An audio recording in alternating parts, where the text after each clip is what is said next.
중부교회 가족 여러분, 지난 3일 동안 평안하셨죠? 매일 우리 중부교회 가족들의 건강과 평안을 위해서 기도하고 있습니다. 오늘 이제 제3강 하나님께서 준비하신 것 소개하겠습니다. 요나서 1장 4절부터 17절이 되겠습니다. 요나서 1장 4절부터 17절입니다. 말씀 요나서 1장 4절부터 마지막 절이죠. 17절까지 말씀 우리 함께 읽도록 하겠습니다.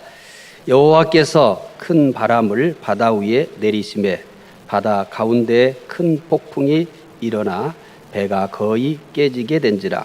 사공들이 두려워하여 각각 자기의 신을 부르고 또 배를 가볍게 하려고 그 가운데 물건들을 바다에 던지니라. 그러나 요나는 배 밑층에 내려가서 누워 깊이 잠이 든지라. 선장이 그에게 가서 이르되 자는 자여 어찌함이냐. 일어나서 내 하나님께 구하라. 혹시 하나님이 우리를 사랑하사 망하지 아니하게 하시리라 하니라. 그들이 서로 이르되 자 우리가 제비를 뽑아 이 재앙이 누구로 말미암아 우리에게 임하였나 알아보자 하고 곧 제비를 뽑으니 제비가 요나에게 뽑힌지라. 무리가 그에게 이르되 청하건대 이 재앙이 누구 때문에 우리에게 임하였는가 말하라. 내 성읍이 무엇이며 내가 어디서 왔으며 내 나라가 어디며 어느 민족에 속하였느냐 하니 그가 대답하되 나는 히브리 사람이요 바다와 육지를 지으신 하늘의 하나님 여호와를 경외하는 자로라 하고 자기가 여호와의 얼굴을 피함인 줄을 그들에게 말하였으므로 무리가 알고 심히 두려워하여 이르되 내가 어찌하여 그렇게 행하였느니라 하니라. 바다가 점점 흉흉한지라. 무리가 그에게 이르되 우리가 너를 어떻게 하여야 바다가 우리를 위하여 잔잔하겠느냐 하니 그가 대답하되 나를 들어 바다에 던지라. 그리하면 바다가 너희를 위하여 잔잔하리라. 너희가 이 큰 폭풍을 만난 것이 나 때문인 줄을 내가 아노라 하니라. 그러나 그 사람들이 힘써 노를 저어 배를 육지로 돌리고자 하다가 바다가 그들을 향하여 점점 더 흉흉함으로 능히 못한지라. 무리가 여호와께 부르짖어 이르되 여호와여 구하고 구하오니 이 사람의 생명 때문에 우리를 멸망시키지 마옵소서. 무죄한 피를 우리에게 돌리지 마옵소서. 주 여호와께서는 그의 주의 뜻대로 행하심이니이다 하고 요나를 들어 바다에 던짐에 바다가 뛰노는 것이 곧 그친지라. 그 사람들이 여호와를 크게 두려워하여 여호와께 제물을 드리고 소원을 하였더라. 여호와께서 이미 큰 물고기를 예비하사 요나를 삼키게 하셨으므로 바다가 밤낮 3일을 요나가 밤낮 3일을 물고기 뱃속에 있으니라. 아멘. 우리가 살다 보면은 만나게 되는 일들이 참 많습니다. 그런데 만나게 되는 일들을 다 이해하면서 사는 것은 어렵습니다. 불편하든 또는 평안하든 하나님은 선하십니다. 때로는 우리에게 손해가 되든 아니면 유익이 되든 그래도 하나님은 선하십니다. 우리가 이해할 수 없고 또 때로는 도저히 받아들일 수 없지만 그래도 하나님은 선하십니다. 우리가 하나님의 선하심을 믿고 기다리노라면 우리는 그 하나님의 선하심의 실체를 반드시 보게 될 것입니다. 코로나19 역시 마찬가지입니다. 우리는 아직 정확하게 하나님께서 우리에게 무엇을 원하시는지 또 세상을 향하여서 어떤 계획을 가지고 계시는지 모르지만 그러나 반드시 하나님은 선을 이루실 것입니다. 힘든 시간이지만 하나님의 선을 믿고 기대하면서 잘 이기시기를 바랍니다. 자, 먼저 2강을 복습하도록 하겠습니다. 2절은 기억하시죠? 2절은 하나님께서 요나에게 주신 사명을 소개합니다. 2절의 사명을 설명하는 단어, 중요한 세 단어가 있었습니다. 일어나 가서 외치라 하였습니다. 즉 일어나 니느웨로 가서 하나님의 심판을 외치라 이렇게 말씀을 했습니다. 그런데 이 요나의 사명은 두 가지 의미가 있다고 소개해 드렸었죠. 첫째는 이스라엘을 깨닫게 하기 위한 의미가 있다라고 말씀을 드렸습니다.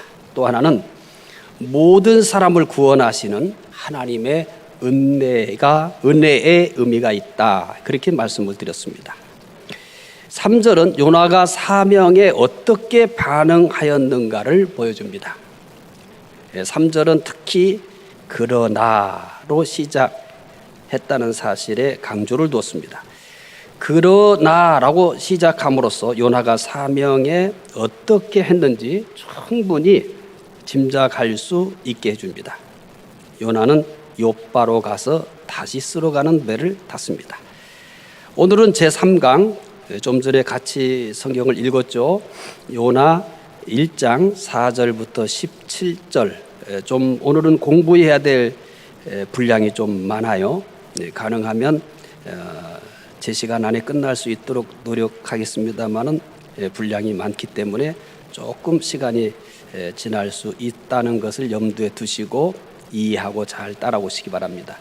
오늘은 비록 4절부터 17절인데 길지만 나눠서 소개하게 되면 좀 내용 전달에 한계가 있어서 욕심을 오늘은 좀 부렸습니다. 자, 1장 4절부터 17절, 그러니까 1장의 마지막 절까지죠. 오늘 1장을 전부 공부하겠다는 겁니다. 하나님께서 준비하신 것, 이런 제목으로 소개할 계획입니다. 요나는 하나님을 피해 도망쳤습니다. 일단 욥바로 갔습니다. 가면서 많은 생각들을 했을 겁니다. 분명히 요나는 하나님의 말씀을 직접 들었습니다. 이렇게 하나님의 말씀을 직접 들었는데도 불구하고 그 하나님의 말씀을 무시하고 도망을 간다. 그러면 왜 생각이 많지 않았겠습니까? 분명히 많은 생각을 했을 겁니다. 특별히 어디로 갈 것인가, 어디로 가야 하나, 어디로 가야 하지? 이런 생각을 가장 많이 했을 겁니다. 요나는 다시스로 가는 배를 탔습니다. 배에 탄 후에는 마치 모든 것이 끝났다고 생각을 했을 겁니다. 요나가 배를 탄 후 행동을 보아서 알 수 있습니다. 자, 이제 배에 탔어요. 그리고 요나는 이제 다 끝났다. 아마 이런 생각을 했던 것으로 보여집니다. 요나가 배를 탄 후에 무엇을 했는가라고 하는 것을 살펴보게 되면은 충분히 제가 좀 전에 얘기한 것처럼 자, 이제 끝났다. 이렇게 생각할 여지가 있다는 것을 알게 될 겁니다. 5절 말씀, 1장 5절이죠. 1장 5절 말씀 함께 읽어보도록 하겠습니다. 사공들이 두려워하여 각각 자기의 신을 부르고 또 배를 가볍게 하려고 그 가운데 물건들을 바다에 던지니라. 그러나 요나는 배 밑층에 내려가서 누워 깊이 잠이 든지라. 요나는 배를 탄 후 밑층에 내려가서 뭐를 했다고 합니까? 잠을 잤습니다. 요나가 지금 어떤 길을 가죠? 여행을 갑니까? 자기 고향을 갑니까? 아니면 친구를 만나러 갑니까? 요나는 분명히 하나님의 말씀을 직접 들었음에도 불구하고 그 하나님의 말씀을 외면하고 도망치고 있는 거예요. 그런데 배 밑층에 내려가서 깊이 잠들었다라고 합니다. 혹시 여러분 불편해 보신 적 있죠? 불편해 보지 않은 사람이 어디 있겠어요, 사실? 하루를 살면서도 불편한 일들이 참 많잖아요. 오늘 저도 이렇게 불편한 일을 겪었습니다. 불편함은 아무리 좋은 잠자리여도 잠을 잘 수가 없습니다. 불편하면 아무리 좋은 음식을 먹어도 소화가 잘 안 돼요. 사실 소화가 안 되는 정도가 아니라 불편함은 음식에 대해서 별로 이렇게 먹고 싶은 생각이 안 들어갑니다. 이게 불편하니까 그런 거죠. 근데 요나는 지금 뭐 했다고 얘기해요? 하나님을 피하여 도망 도망치면서도 잠을 잡니다. 그리고 잠을 어떻게 잠들었다고 하는 성경 표현을 잘 살피셔야 돼요. 요나는 배 밑층에 내려가서 어떻게 잠이 들어요? 누워 선잠이 들었어요? 아니에요. 깊이 잠들었대요. 저는 이 말씀을 보면서 굉장히 요나를 이해해 보려고 노력했어요. 근데 이해가 안 돼요. 제가 요나처럼 하나님을 피해 도망 똑같이 쳤다. 이랬으면 비록 하나님의 말씀을 거역해서 도망가는 길이지만 잠이 안 올 것 같아요.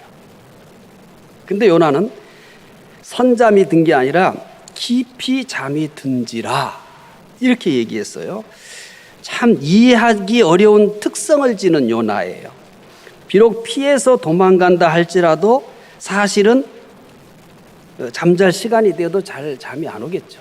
이리 뒤척이고 덜이 뒤척이고 하면서 잠을 못 이루는 게 선지자가 아니어도 예수 믿은 지가 얼마 되지 않은 사람일지라도 한번 여러분 생각해 보세요.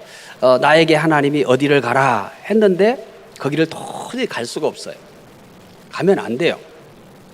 그래서 내가 그걸 외면하고 다른 길로 갔다. 비록 선지자가 아니어도 그 길을 가더라도 불편하고 누워서 잠을 자려고 해도 아마 잠이 안 올 거예요.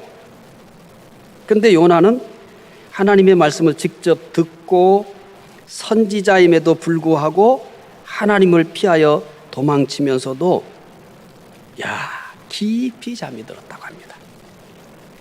요나는 마음이 전혀 불편하지 않았던 모양 같습니다.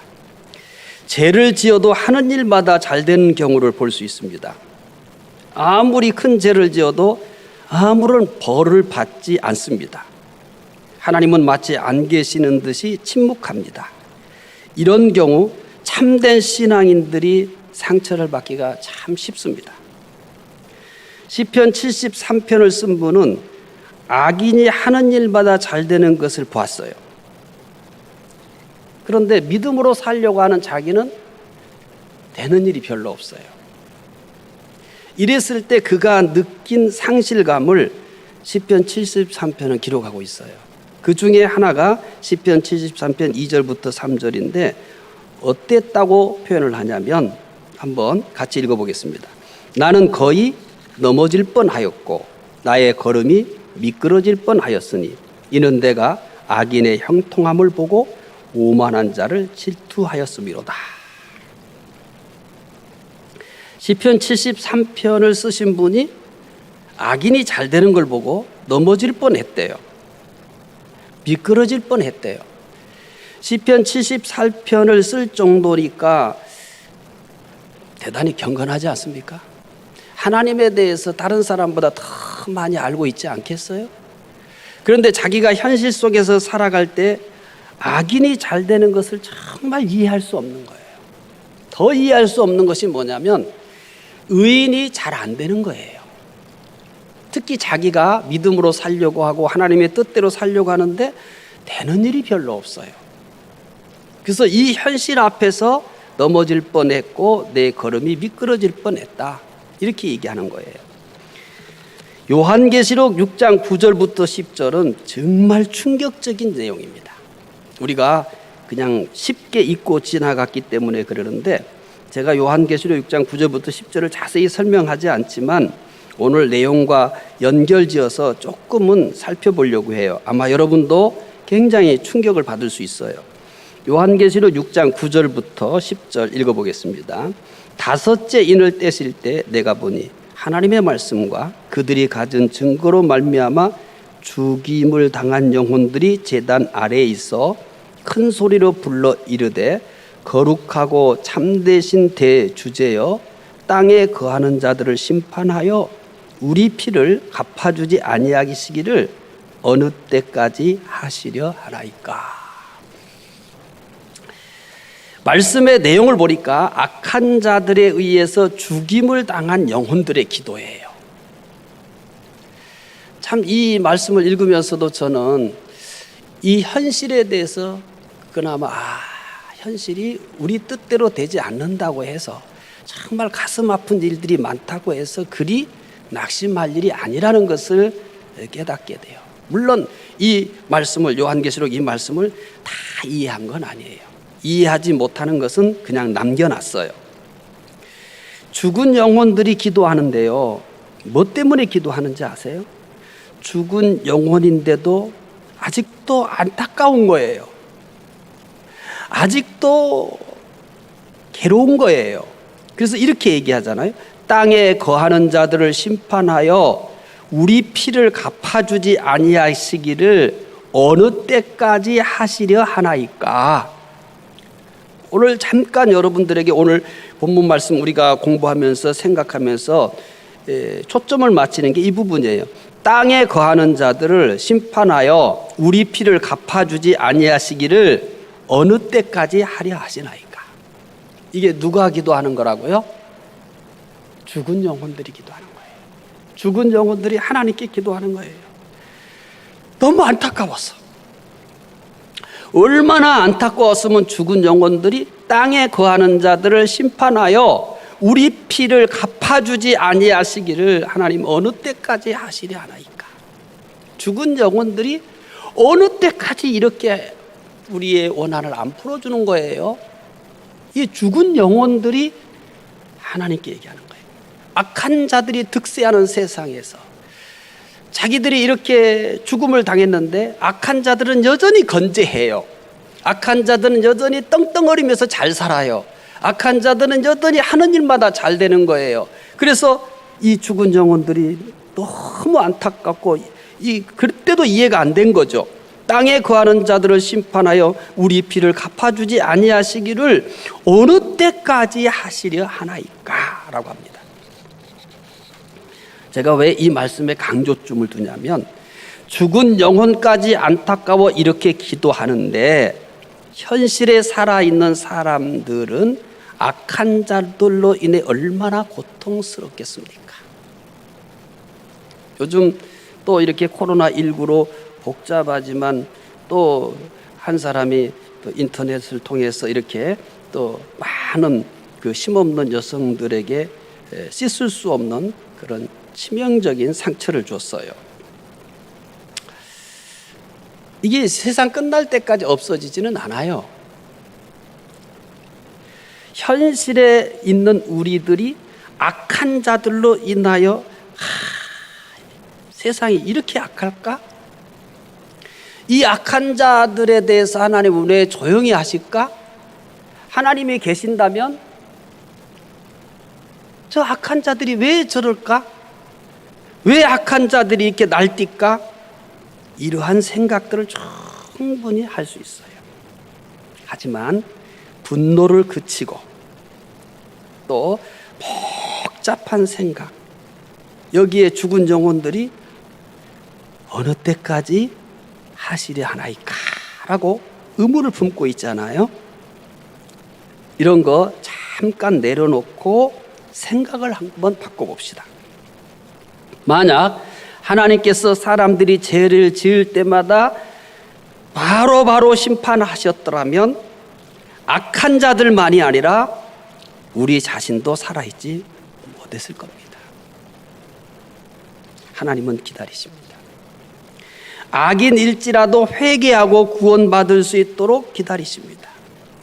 이 기다림이, 이 참고 기다림이 누가 더 힘들까요? 이 세상을 살아가는 거의 우리도 마찬가지 죄인이지만은 우리들이 느끼는 안타까움이 더 클까요? 우리가 느끼는 고통이 더 클까요?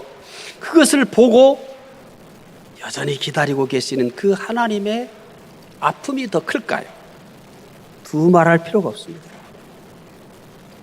하나님이 더 힘드시죠. 하나님이 더 마음이 아프시죠. 그런데 하나님은 악인마저도 망하기를 원하지 않으세요. 악인일지라도 회개하고 구원받을 수 있도록 기다리고 계십니다. 그래서 우리가 구원받은 거예요. 그래서 우리가 하나님을 아버지라고 부를 수 있게 된 거예요. 그분이 기다려줘서. 우리를 기다려주신 것처럼 여전히 하나님은 이 악한 세상을 바라보면서 악인들에 대해서 기다리고 있는 거예요.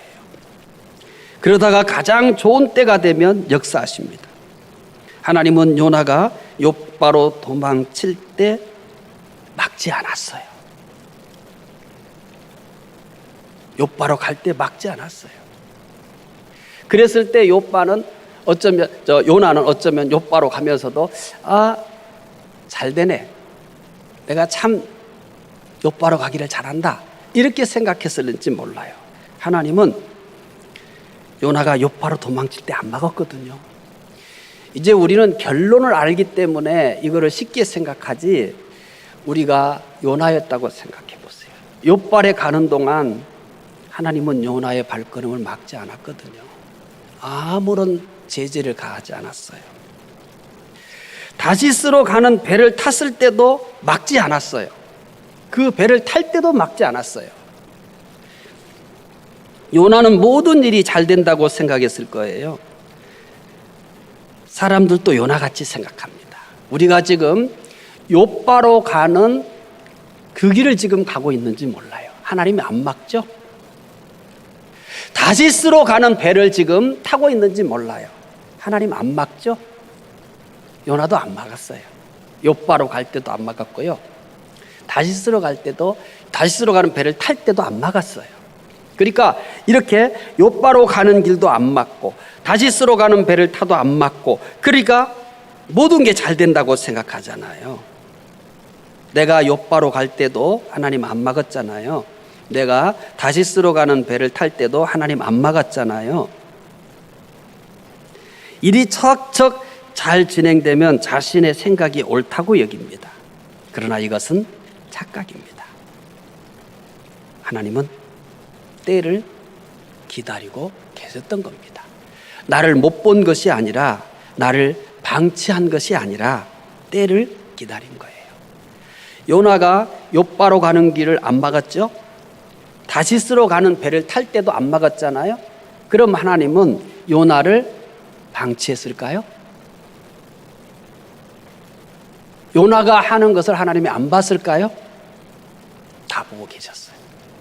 지금 내가 욥바로 가고 있는 길인지도 몰라요. 지금 내가 다시스를 향해 가는 배를 타고 있는지 몰라요. 하나님이 안 막죠? 욥바로 갈 때 안 막았잖아요. 다시스로 가는 배를 탈 때도 안 막았잖아요. 하나님은 때가 되면 역사합니다. 하나님은 어떻게 역사할까요? 하나님은 요나를 위해 준비한 것이 있습니다. 하나님은 큰 폭풍을 준비했습니다.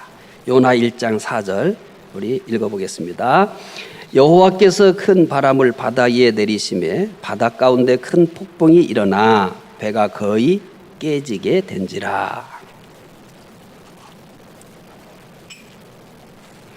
우리 성경에는요, 4절의 시작을 어떻게 시작했어요?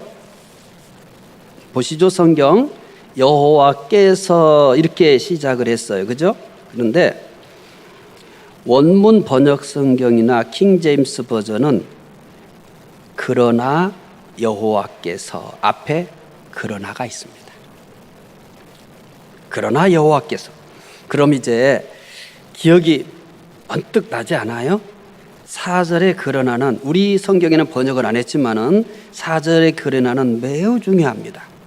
왜 중요할까요? 3절의 그러나와 대조가 되기 때문입니다.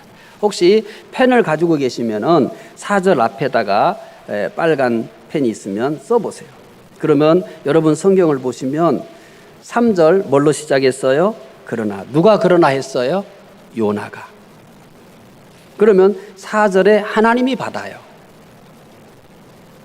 그러나 요나가 하나님께서 일어나 가서 외치라 라고 한 말씀에 대해서 어떻게 했어요? 그러나 했어요. 그러면 이제 3절에서는 요나가 어떻게 해요? 욥바로 가서 다시스로 가는 배를 탔어요. 그러자 4절에 하나님이 어떻게 이 요나의 행위에 대해서 어떻게 받아요? 그러나. 요나가 하나님의 말씀에 예하지 않고 그러나 하면서 거역했습니다. 요나가 그러나 하자 하나님께서도 요나의 가는 길에 대하여 그러나 하면서 뭘 준비했어요? 큰 폭풍을 준비했습니다. 내가 하나님께서 하신 것에 대해서 그러나 하면은 하나님이 내가 하는 것에 대해서도 그러나 하는 날이 옵니다. 내가 하나님께서 하나님에 대해서 예 하면 하나님은 나의 삶에 대해서 내 가는 길에 대해서도 예 이렇게 하십니다. 이게 성경의 원리입니다. 시간적인 차이만 있는 거예요. 하나님이 요나에 대해서 욥바로 갈 때 그러나 하지 않았어요. 다시스로 가는 배를 탈 때도 그러나 하지 않았어요. 그런데 배가 바다 가운데 왔을 때 하나님은 어떻게 합니까? 요나에 대해서 그러나 합니다. 하나님께서는 요나가 도망치는 것을 끝까지 보고만 계시지 않았습니다. 바다에 큰 폭풍을 일으켜서 바다에서 막았습니다.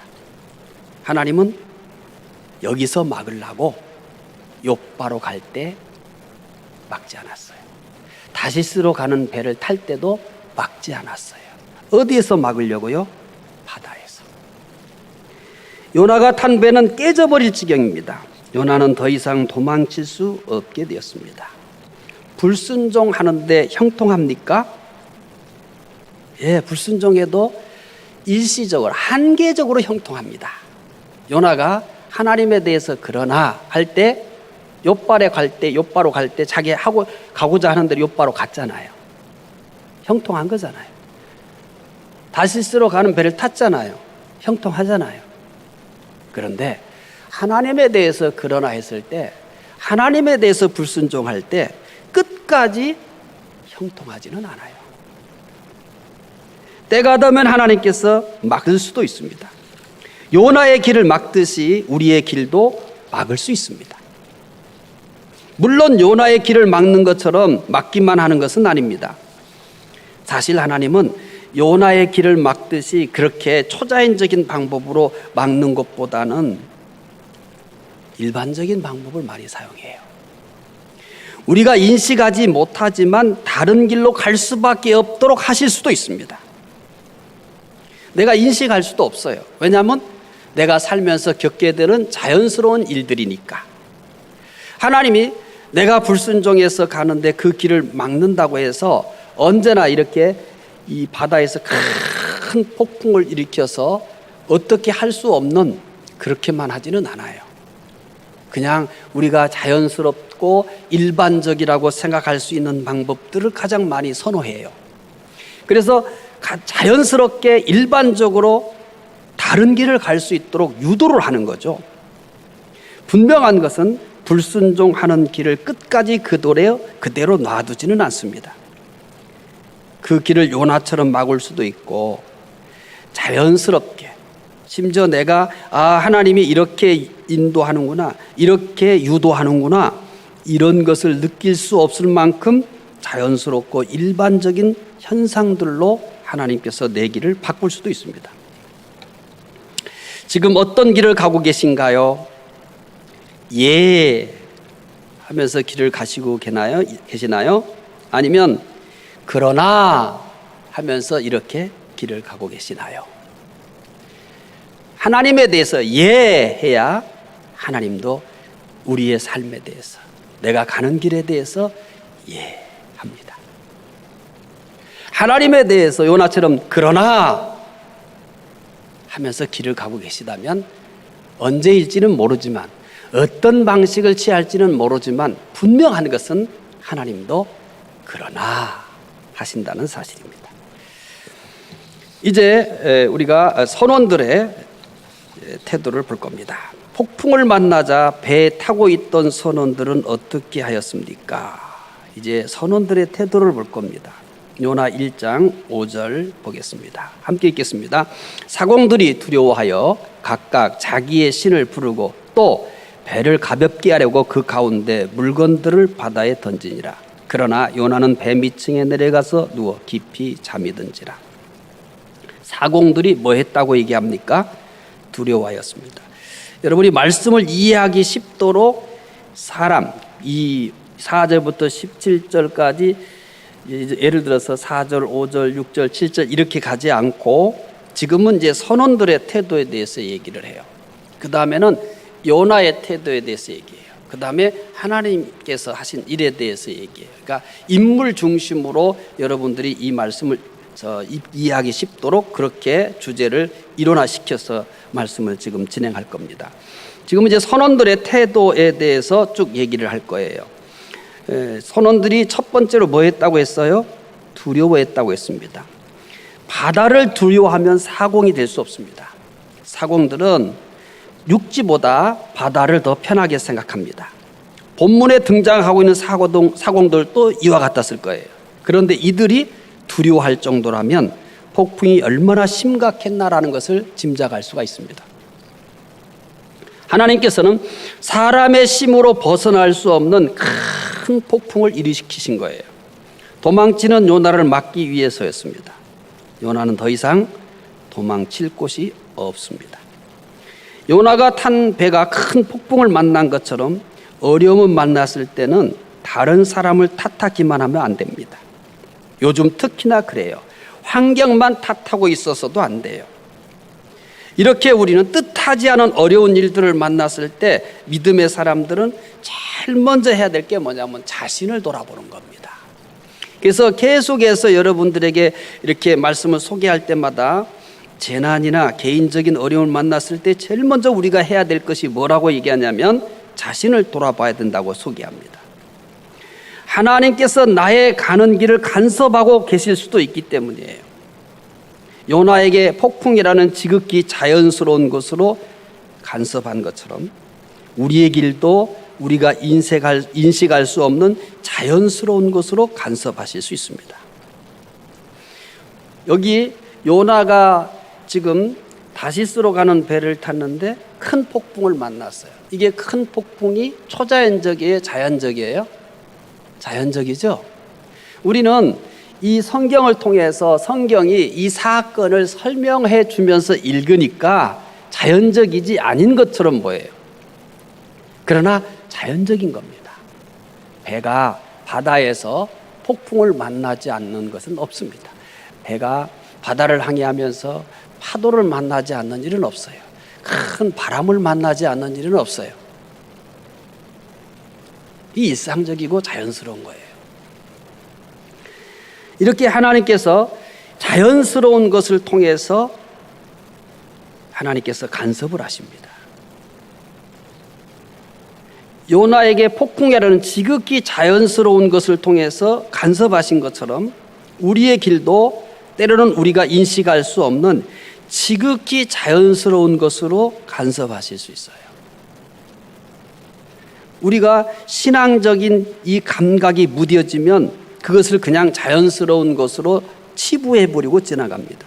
그러나 우리가 영적으로 좀 충만하고 영적으로 좀 예민할 때는 거기에서 하나님의 간섭을 보게 되는 거예요. 따라서 길이 막힐 때는 잠시 멈추고 자신을 돌아봐야 됩니다. 선원들의 두 번째 태도를 볼 거예요. 자신들의 신을 부릅니다. 5절을 읽어보시겠습니다. 사공들이 두려워하여 각각 자기의 신을 부르고 또 배를 가볍게 하려고 그 가운데 물건들을 바다에 던지니라. 그러나 요나는 배 밑층에 내려가서 누워 깊이 잠든지라. 사공들은 어떻게 했어요? 자, 이제 지금 5절을 중점적으로 보고 있는 거예요. 거기에 사공들의 태도가 거의 나와 있으니까요.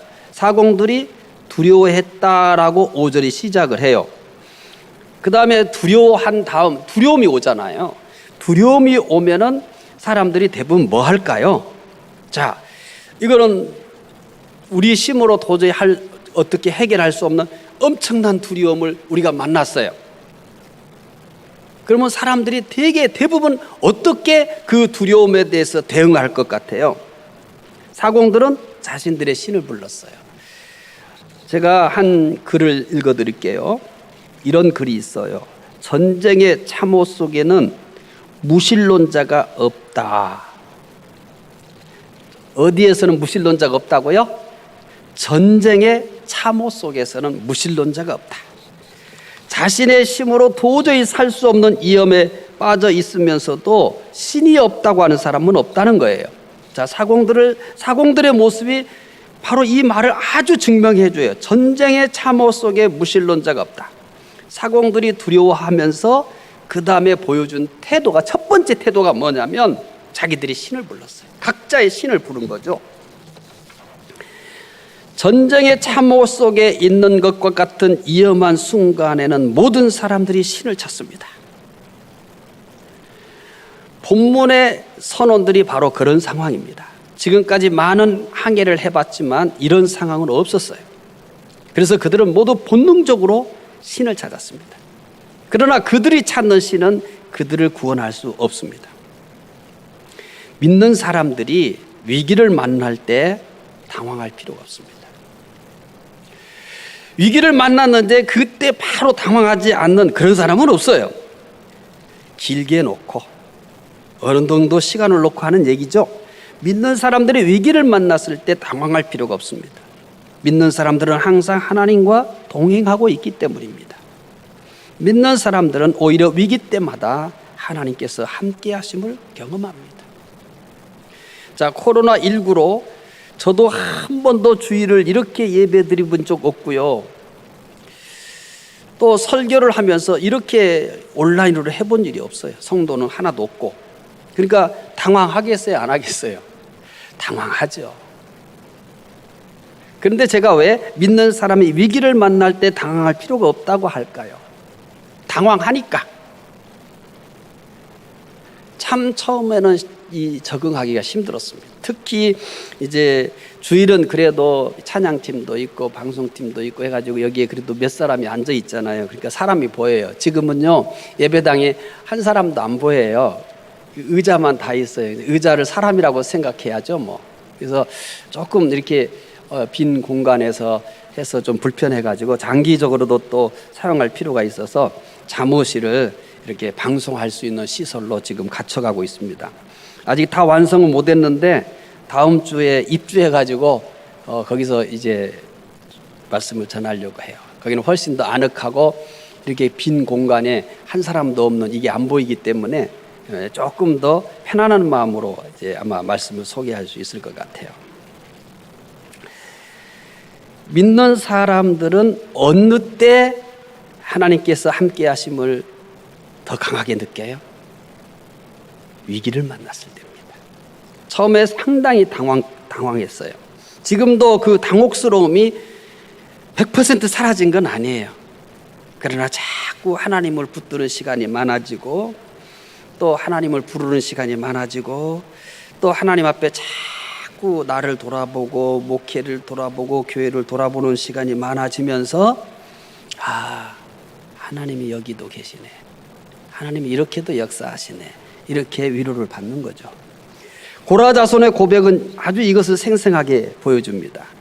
시편 46편 1절부터 3절입니다. 함께 읽어보겠습니다. 하나님은 우리의 피난처시요 힘이시니 환난 중에 만날 큰 도움이시라. 그러므로 땅이 변하든지 산이 흔들려 바닷 가운데 빠지든지 바닷물이 솟아나고 뛰놀든지 그것이 넘침으로 산이 흔들릴지라도 우리는 두려워하지 아니하리로다. 하나님은 환난 중에 만날 큰 도움이다.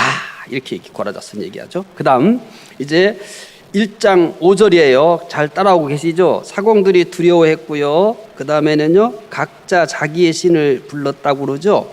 그 다음에 또 이들이 어떻게 하는지, 사공들이 어떻게 하는지 5절 또 읽어볼게요. 함께 읽겠습니다. 사공들이 두려워하여 각각 자기의 신을 부르고 또 배를 가볍게 하려고 그 가운데 물건들을 바다에 던지니라. 그러나 바다는 배 밑층에, 요나는 배 밑층에 내려가서 누워 깊이 잠든지라. 자, 5절 계속해서 살펴보고 있죠. 세 번째 뭐를 합니까? 짐을 버렸습니다. 두려워했고 각자의 신을 불렀고 그 다음에 배를 가볍게 하려고 물건을 버립니다. 선원들은 신을 부르지만 해결되지 않자 그 다음 방법을 썼어요. 배를 가볍게 하기에 짐을 버렸습니다. 배에는 많은 짐이 있었습니다. 그 짐들 가운데는 값비싼 기증품도 있었을 겁니다. 그러나 배가 침몰하고 사람의 생명이 위협을 받고 있는 상황에서 그 짐들은 아무런 가치가 없습니다. 선원들은 어떻게 해서든지 위기에 벗어나려고 짐들을 하나하나 바다에 던졌습니다. 아깝다는 생각은 아마 거기에 없었을 겁니다. 생명보다 중요한 것이 없기 때문입니다. 생명을 얻을 수만 있다면, 이 위기에서 살아날 수만 있다면 무엇인들 버리지 못하겠습니까? 우리가 참 믿음을 위해서는 버려야 하는데도 버리지 못하고 있는 것이 있다면 큰 폭풍을 만난 배를 생각하시기 바랍니다. 폭풍을 만난 상황에 보물인들 무슨 가치가 있겠습니까? 살기 위해서는 못 버릴 것이 없을 것입니다. 우리가 항상 이와 같은 생각을 할 수만 있다면 버리지 못할 것이 없습니다. 큰 폭풍을 만난 배 안에 있다는 생각으로 버리려고 했던 것을 미련 없이 버리시기를 바랍니다. 자, 그 다음에 이제 네 번째 볼 거예요. 요나 1장 7절로 옮겨갑니다. 읽겠습니다. 그들이 서로 이르되 자 우리가 제비를 뽑아 이 재앙이 누구로 말미암아 우리에게 임하였나 알아보자 하고 곧 제비를 뽑으니 제비가 요나에게 뽑힌지라.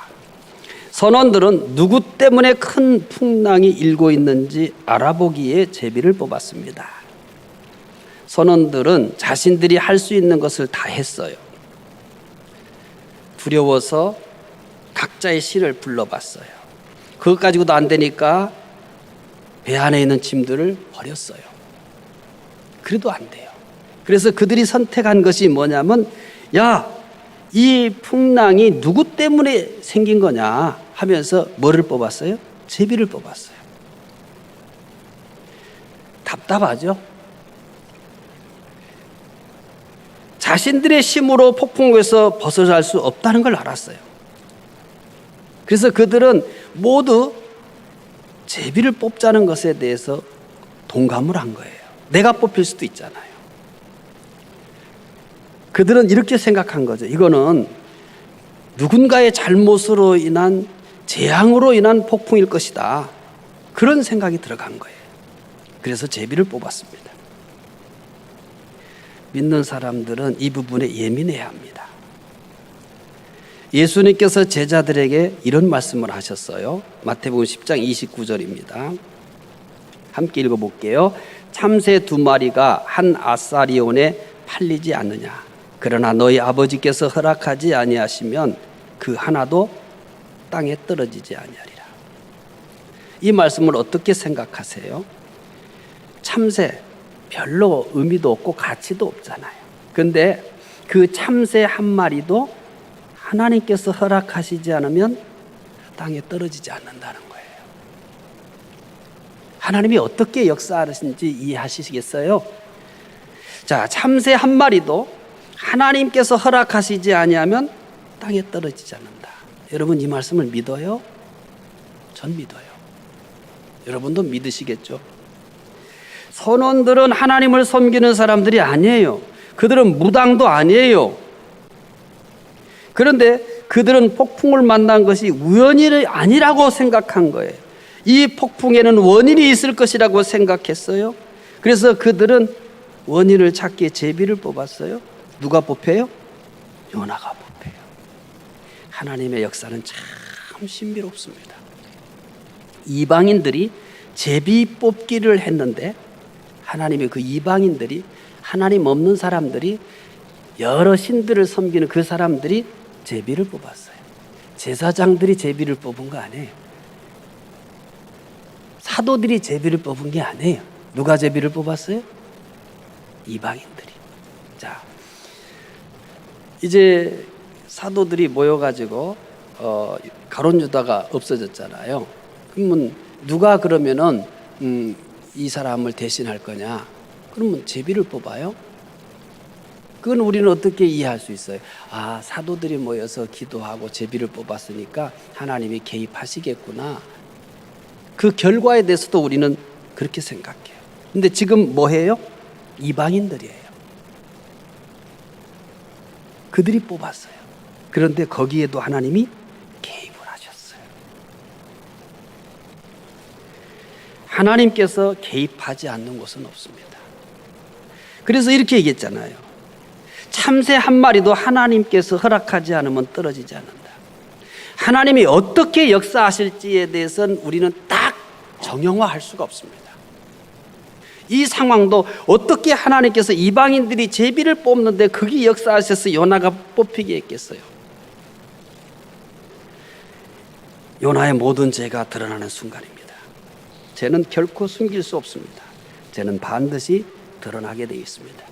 히브리서 4장 13절 우리 읽어보겠습니다. 지으신 것이 하나도 그 앞에 나타나지 않음이 없고 우리의 결산을 받으실 이의 눈앞에 만물이 벌거벗은 것 같이 드러나느니라. 자, 이제 요나의 태도를 볼 거예요. 지금까지 선원들의 태도를 봤죠. 주로 선원들의 태도는 어디에 집중해서 나타나 있냐면 5절에 나타나 있어요.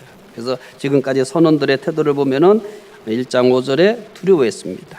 또 1장 5절에 자기들의 신을 불렀어요. 또요 1장 5절에 배를 가볍게 하기에 짐을 버렸어요. 그리고 1장 7절에 제비를 뽑았습니다. 이제 요나의 태도를 본다고 말씀을 드렸죠. 1장 5절 보겠습니다. 앞에서 사공들이 어떻게 두려워하고 자기 신을 부르고 배를 가볍게 하려고 물건을 바다에 던지고 그랬어요. 그런데 요나는 뭐 할까요? 이제 요나서 1장 5절 읽어보겠습니다. 사공들이 두려워하여 각각 자기의 신을 부르고 또 배를 가볍게 하려고 그 가운데 물건들을 바다에 던지니라. 그러나 요나는 배 밑층에 내려가서 누워 깊이 잠이 든지라. 요나는 잠자고 있었습니다. 요나는 잠을 자고 있었습니다. 요나는 다시스로 가는 배를 탄 후 도피에 성공한 줄 알았을 것입니다. 따라서 그는 배 밑층에 내려가 잠을 청했습니다.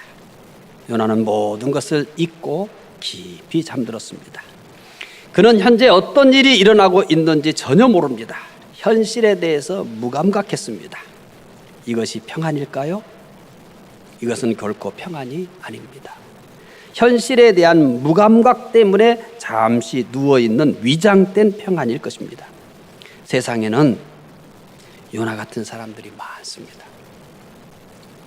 예수 그리스도 없이 세상에서 누리는 평안은 요나가 누리고 있는 무감각으로 인한 위장된 평안입니다. 교회도 예외는 아닙니다. 현실에 대한 무감각으로 누리고 있는 위장된 평안을 참 평안으로 알고 있습니다.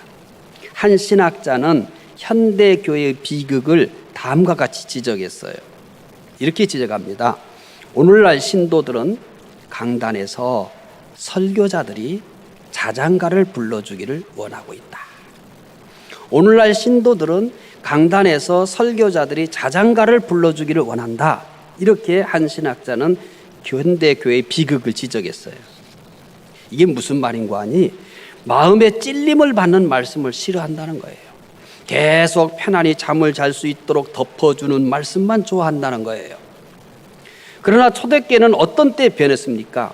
사도들이 죄를 지적하고 회개를 촉구하자 사람들이 마음에 찔림을 받으러 베드로와 사도들에게 형제들아 우리가 어찌할꼬라고 했습니다. 교회는 성도들이 평안히 잠을 자도록 자장가를 부르는 곳일까요?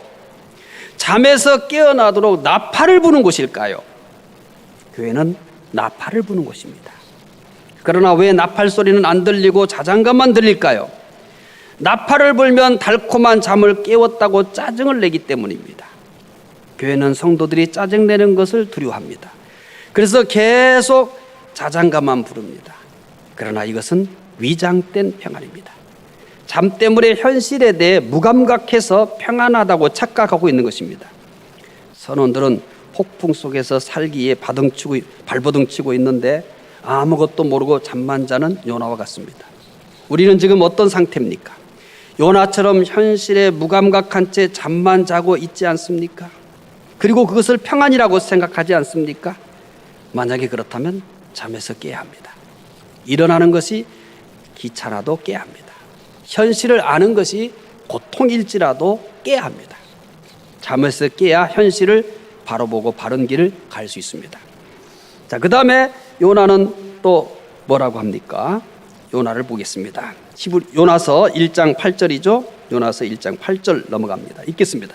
무리가 그에게 이르되 청하건대 이 재앙이 누구 때문에 우리에게 임하였는가 말하라. 내 생업이 무엇이며 내가 어디서 왔으며 내 나라가 어디며 어느 민족에 속하였느냐 하니, 만약 이때 요나가 나라면 어떻게 하겠습니까? 지금 사공들이 물은 거거든요. 폭풍으로 모든 사람들이 생명을 잃을 위험에 처했습니다. 배는 지옥과 같이 되었습니다. 분위기는 당장에 무슨 일이 일어날 것처럼 침통합니다. 사람들은 위기에 처하면 본능적으로 자신을 방어하려고 합니다. 따라서 요나도 얼마든지 위기를 벗어나기에 거짓말을 할 수도 있었을 것입니다. 나는 모르는 일입니다. 나는 모르는 일이에요. 지금 큰 폭풍이 일고 있잖아요. 이때 여러분 제비를 뽑았는데 요나가 뽑혔단 말이에요. 얼마나 참 이게 무서운 일이에요. 그러니까 얼마든지 자기를 방어하기 위해서 나는 모르는 일이에요. 이게 뭔 일일까요? 이렇게 충분히 할 수 있습니다. 충분히 많은 사람들이 그렇게 하고 난 모르는 일입니다. 그러나 요나는 이 순간만큼은 정직해집니다. 요나 1장 9절 읽어봅시다. 그가 대답하되 나는 시브리니요 바다와 육지를 지신 하늘의 하나님 여호와를 경외한 자로라고. 일단 요나는 자기를 뭐라고 소개해요? 시브리 사람이라고 소개합니다. 시브리 사람이라고 하는 것은 인종적 특성을 나타내는 거예요. 그들은 이방인들이에요. 그래서 그는 먼저 나는 시브리입니다 라고 하면서 인종적 특성을 나타내요.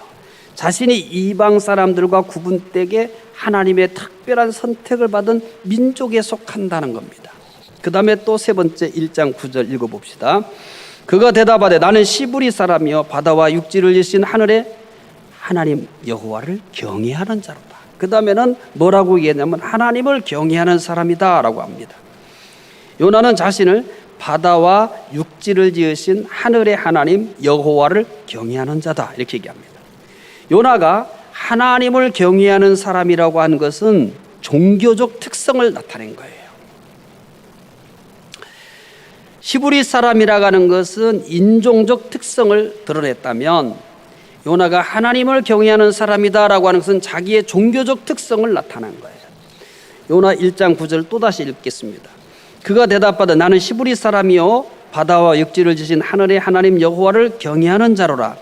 요나는 하나님을 바다와 육지를 지으신 분이다 이렇게 얘기합니다. 하나님을 바다와 육지를 지으신 분이라고 한 것은 요나의 신앙 고백입니다. 요나는 비록 불순종했지만 하나님을 모르기 때문은 아니에요. 하나님에 대해서 정확하게 알고 있었어요. 단지 인간적인 감정 때문에 불순종한 겁니다. 우리는 여기에서 심각한 고민을 하셔야 됩니다. 요나가 하나님을 모르는 게 아니에요. 자기에 대해서 정체성이 없는 게 아니에요. 나는 히브리라고 말합니다. 나는 하나님을 경외하는 사람이라고 말합니다. 자기가 경외하는 하나님이 뭐래요? 바다와 육지를 지으신 하늘의 하나님이라고 얘기합니다. 비록 불순종했지만 요나는 분명히 하나님을 알고 있었습니다. 자기는 시분이라는 것을 알고 있었습니다. 그리고 그 하나님이 바다와 육지를 지으신 하늘의 하나님이라는 겁니다. 그런데 이렇게 하나님을 잘 알고 있으면서 왜 불순종했어요? 인간적인 감정입니다. 아수르에 대한 감정입니다.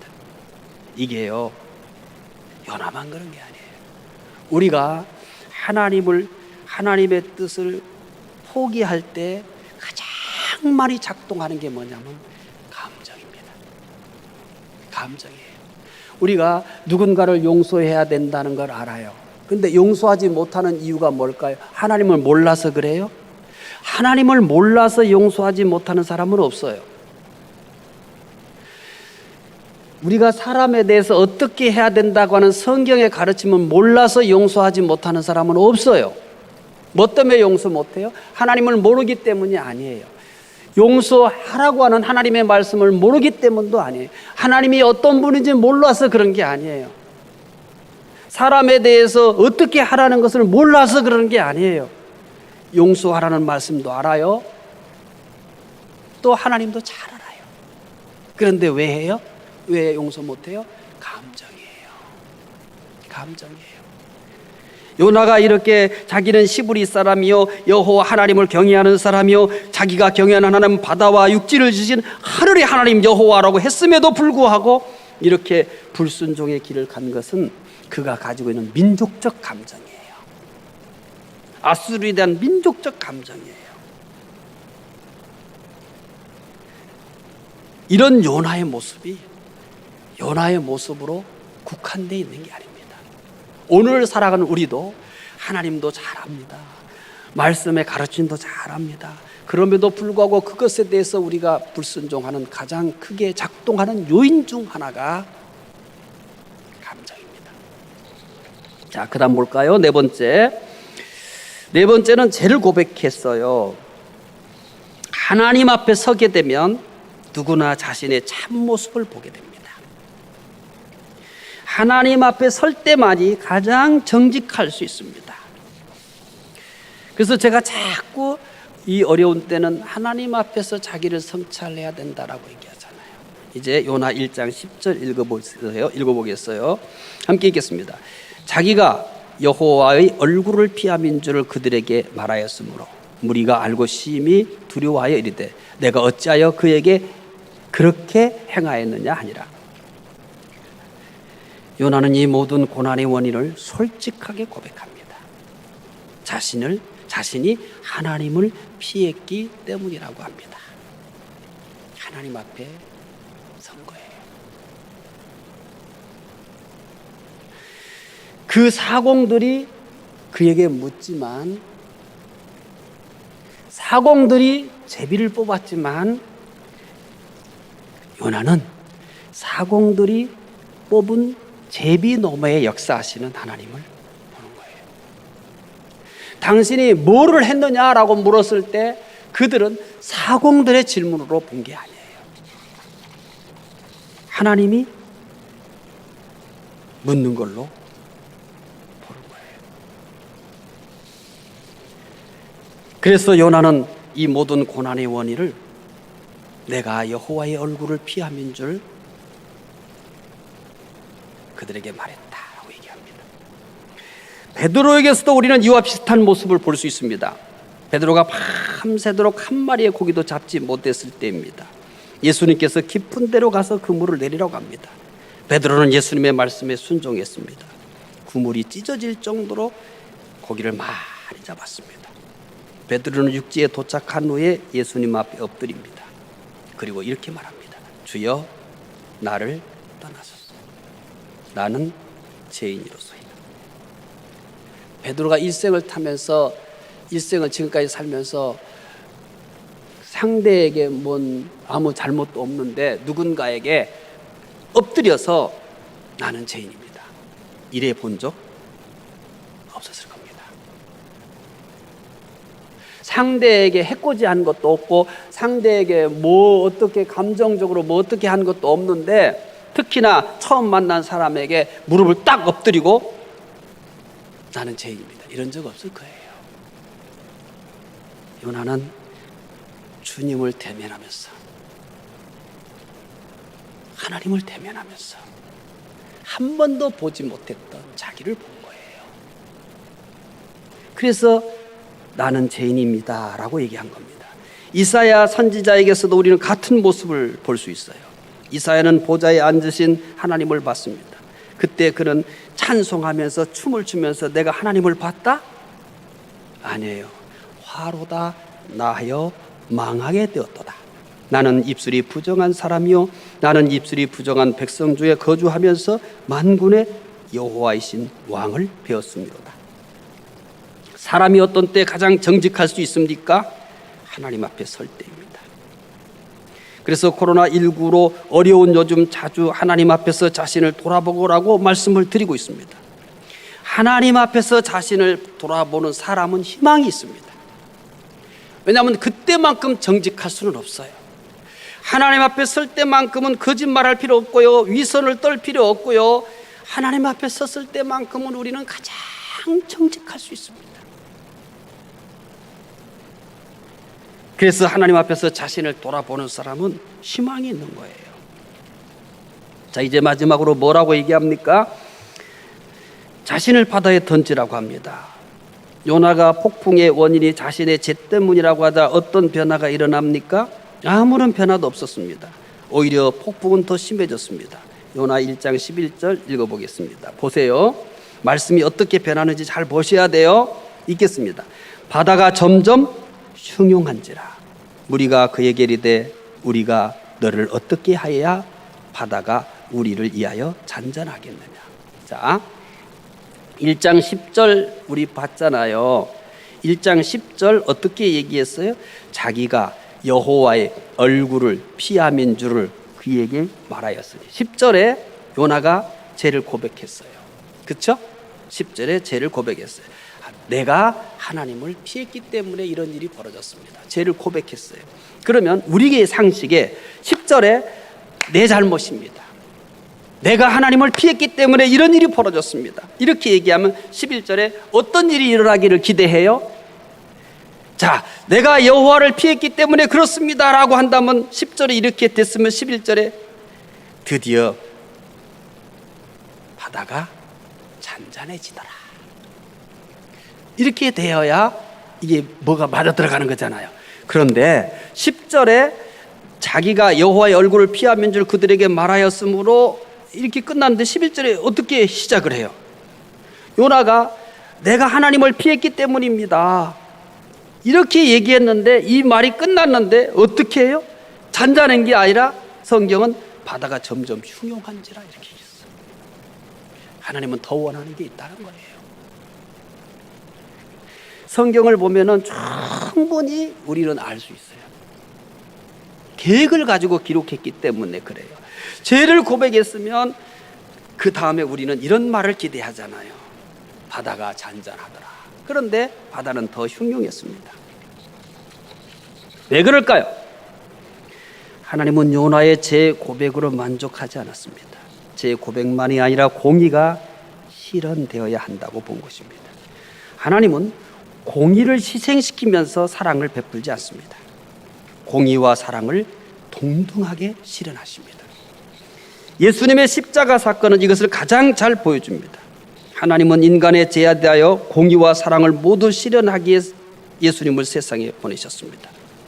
예수님께서 인간의 죄를 대신해서 십자가에 죽으심으로 하나님의 공의와 사랑을 모두 실현하셨습니다. 그래서 예수 그리스도의 십자가는 두 가지가 담겨 있는 거예요. 하나님의 공의와 사랑. 근데 사람들은 뭐만 읽어요? 사랑만 읽잖아요. 아니에요. 거기에 공의가 있어요. 그분이 죽은 것은 공의 때문에 죽은 거예요. 우리의 대신, 죄를 대신해서 죽은 거예요. 그게 공의예요. 그런데 그가 죽으심은 우리의 공의고 우리가 산 것은 하나님의 사랑이에요. 예수 그리스도가 십자가에 죽으신 것은 하나님의 공의예요. 그가 주심으로 우리가 살았어요. 우리가 산 것이 바로 사랑이에요. 선원들은 요나에게 우리가 너를 어떻게 하여야 바다가 우리를 위하여 잔잔하겠냐고 물었어요. 매우 당혹스러운 질문입니다. 요나는 죄를 고백했는데도 용기가 필요했어요. 죄를 고백하는데도 용기가 필요했어요. 그러나 이제는 그보다 더 큰 용기가 필요합니다. 어떤 사람인들 자기 생명을 아끼지 않겠습니까? 그러나 요나를 보십시오. 요나의 답은 뭘까요? 이제 12절을 읽어보겠습니다. 그가 대답하되 나를 들어 바다에 던지라. 그리하면 바다가 너희를 위하여 잔잔하리라. 너희가 이 폭풍을 만난 것이 나 때문인 줄을 내가 아노라 하니라.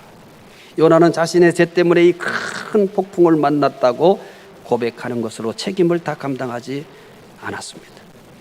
그는 자신의 죄의 대가를 지불할 각오까지 되어 있었습니다. 그래서 자신을 바다에 던지라. 그러면 바다가 잔잔해질 것이다라고 합니다. 우리는 책임 부재의 시대를 살고 있습니다.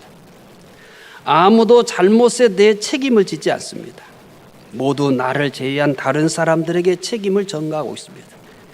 이렇게 해서는 문제는 해결할 수 없습니다. 발전도 기대할 수 없습니다. 우리는 모두 요나와 같이 돼야 됩니다. 누구라고요? 나 때문이라고요. 그리고 모두가 책임을 지려고 해야 됩니다. 그래야 문제가 해결됩니다. 요나 1장 15절 읽어보세요. 이제 우리는 어떤 결과를 맞이하게 되는지 읽겠습니다. 요나를 들어 바다에 던짐에 바다가 뛰노는 것이 곧 그친지라.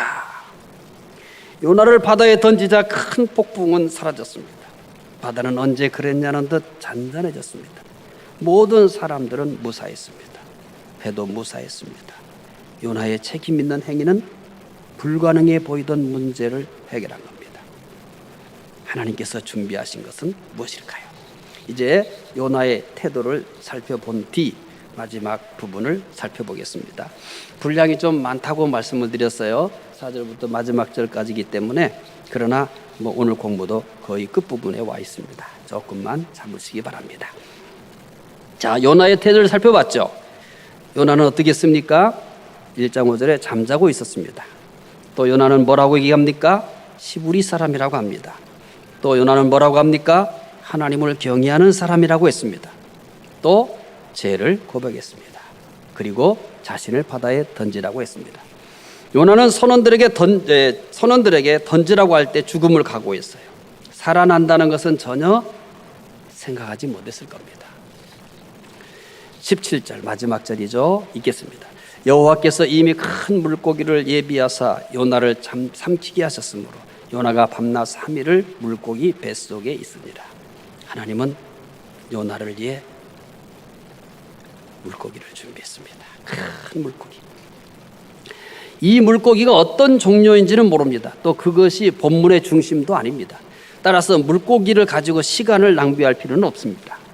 하나님이 어떤 분이신가를 안다면 큰 물고기는 아무런 문제가 없습니다. 큰 물고기를 해석해야 될 이유도 없고 그건 중요하지 않아요. 하나님은 왜 큰 물고기를 준비하셨습니까?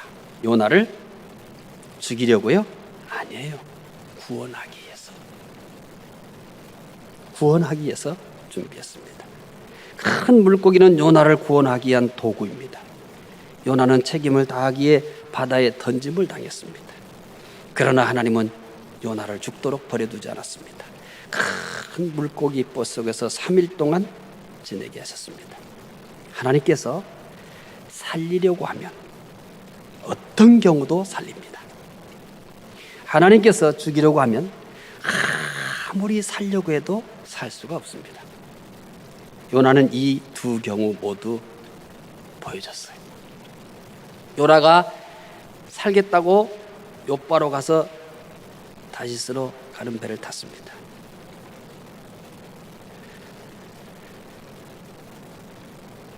살 수 있었습니까? 아니에요. 하나님께서 살려고 하면 어떤 경우에도 살려요. 고기 뱃속에서 살렸잖아요. 하나님께서 죽이려고 하면 아무리 살려고 해도 살 수가 없어요. 요나는 하나님을 피하여 살려고 발부둥쳤습니다. 그러나 하나님께서 그 길을 막으니 그는 한 발짝도 움직이지 못했습니다. 그는 바다에 던져 죽임을 당할 수밖에 없었습니다. 그러나 요나가 죄를 고백하고 기꺼이 바다에 던짐을 당하자 하나님은 큰 물고기를 준비하셨습니다. 그 물고기를 통하여 살리신 것입니다. 우리는 하나님의 신비로운 역사를 보고 있습니다. 이 신비로운 역사는 오늘 또 계속됩니다. 나를 살리기에 준비한 큰 물고기는 무엇일까요? 오늘도 하나님은 끊임없이 요나를 위해서 큰 물고기를 준비하듯이 우리를 위해서도 우리 이 시대에 큰 물고기가 있을 겁니다. 특히 코로나19를 맞이한 우리에게, 각자에게, 또 우리 교회를 위해서도 하나님이 준비한 큰 물고기가 있습니다. 오늘도 그 신비로운 역사는 계속되고 있기 때문입니다. 어떤 경우에도 낙심하지 마십시오. 오늘 여러분이 어려움을 있다면 요나를 위해서 큰 물고기를 준비하신 것을 잊지 마십시오. 나를 위해서도 이 큰 물고기를 준비해 놓으셨습니다. 우리 중북교회를 위해서도 큰 물고기를 반드시 준비해 놓으셨습니다.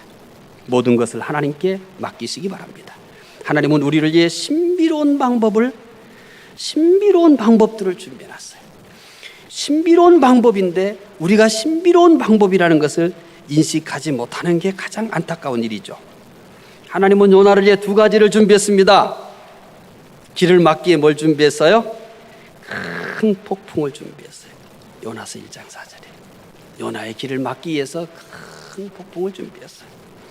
하지만 또 하나를 준비했어요. 마지막 절에 뭘 준비했어요? 큰 물고기를 준비했어요.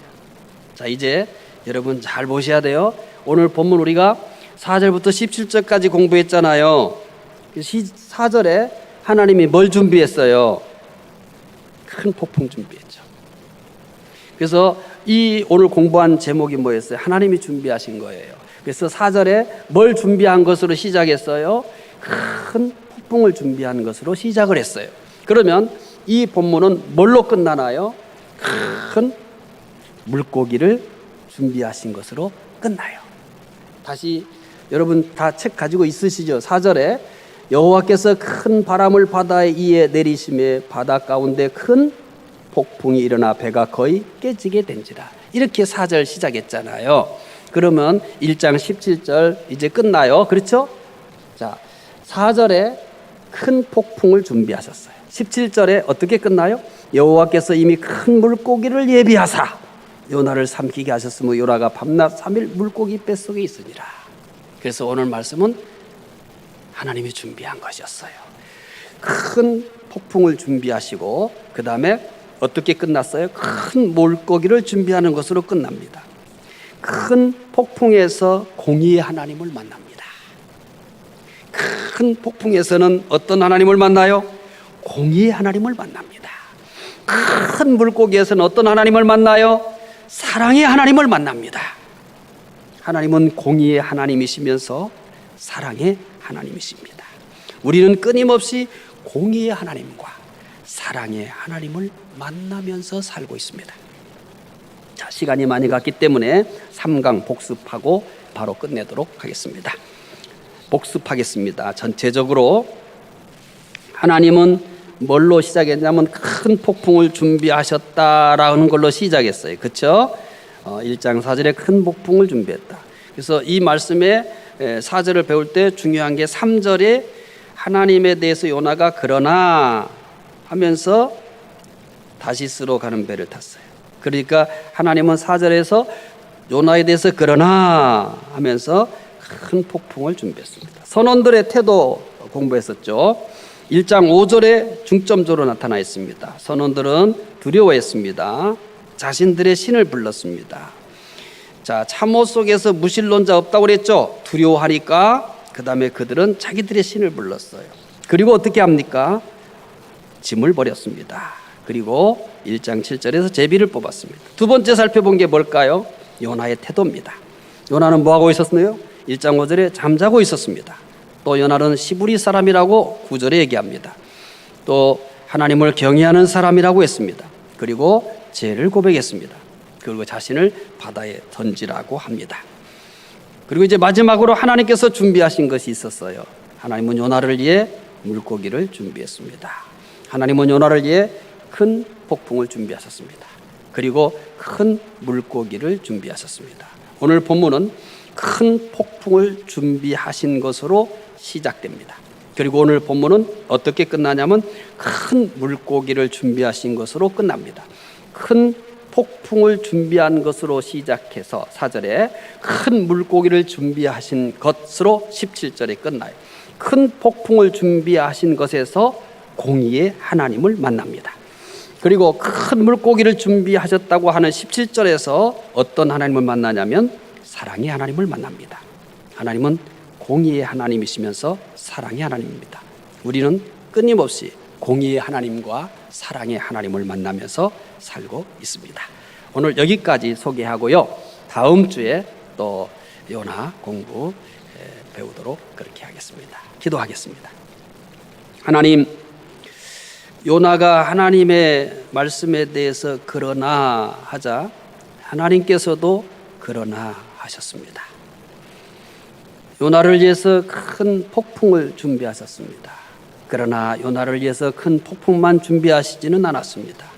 오늘 4절에 큰 폭풍을 준비하신 하나님으로 시작됐지만은 하나님께서 큰 물고기를 준비하시는 것으로 오늘 말씀이 끝났습니다.